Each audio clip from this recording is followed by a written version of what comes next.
यही खबर गुड़ी शुणी दिंतु कारण आगू गला बेले आपन को बहुत बड़ झटका लगी पारे कारण माने जो माने सब पूर्वोत्तर योजना आप्लाय कर आप्लाय कला फॉर्म फिलअप किंबा जनसेवा केन्द्र आप्लाय कला बेले सामान्य त्रुटि होचे माने सामान्य भूल होता है ना तार आपनकर सुभद्रा योजना फॉर्म टी रिजेक्ट हो जाय पारे और 17 तारिख में आपन को पैसा न मिल पारे।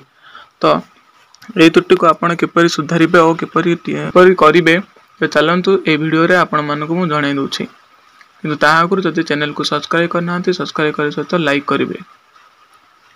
सुभद्रा योजना को नहीं नुआ अपडेट सामना को आसुची वर्तमान सबुठ बड़ अपडेट होउची 17 तारिख रे अकाउंट को जीव प्रथम किस्ती टंका सेप्टेम्बर 15 भितर आवेदन करथिबा महिला मानक मिलिबो टंका।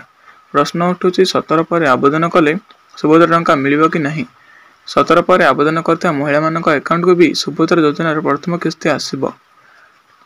ओएसपी जारी हेबा पूर्व सुभद्रा योजना को नहीं महिला मानक मध्य उत्साह लगी रही राति दिन लगी पड़ी आप्लाय करने महिला माने आग्रह दिखाउछन्ती।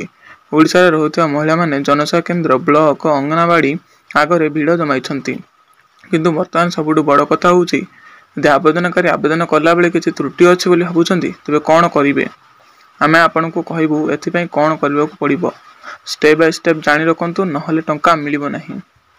यदि आपनक आवेदन फॉर्म रे त्रुटि थाए तबे आधार रे थिबा सूचना को तुरंत भाव ग्रहण कर एही योजना पाई आवेदन करिया पूर्व आवेदनकारी को सेमानक आधार कार्ड रे थिबा तथ्य को संशोधन करबा जरूरी। यदि आधार कार्ड रे तथ्य मेल खाउ नाही तबे आवेदन करिया पूर्व आवेदनकारी को सेमानक आधार कार्ड रे थिबा तथ्य को संशोधन करबा जरूरी। सेपरि आवेदनकारी को आधार सक्षम एवं डीबीडी सक्षम थिबा एक बैंक अकाउंट को न थाए तबे अकाउंट खोलिबा एवं लिंक करबा सुযোগ दिया जिवो।